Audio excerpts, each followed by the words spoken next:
Gigabyte Z390 8 এবং 9 জেনের processor, এটা হচ্ছে 4500 টাকা। B365 Pro, এটাও 8 এবং 9 জেনের মাদারবোর্ড, এটা হচ্ছে 4000 টাকা। MSI Z370 SLI, এটা হচ্ছে 8 এবং 9 জেনের মাদারবোর্ড, DDR4, এটাও হচ্ছে 4000 টাকা।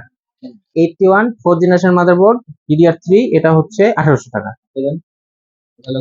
গিগাবাইট H97 সিরিজের মাদারবোর্ড, এটা হচ্ছে 4th জেনারেশন প্রসেসর, ওয়াইফাই সহকারে, এটা 3500 টাকা। ASUS B460M 10th generation motherboard, এটা হচ্ছে 4500 টাকা। Asus tough gaming Z490 plus 10th জেনারেশনের প্রসেসরের জন্য এটা মাত্র 7500 টাকা। Ryzen 5000 সিরিজের প্রসেসরের জন্য Asus ROG Strix B550M wifi motherboard, এটা মাত্র 9000 টাকা। আপনার অনেক Ryzen 5000 সিরিজের জন্য গিগাবাইট B450M, এটা মাত্র 4000 টাকা।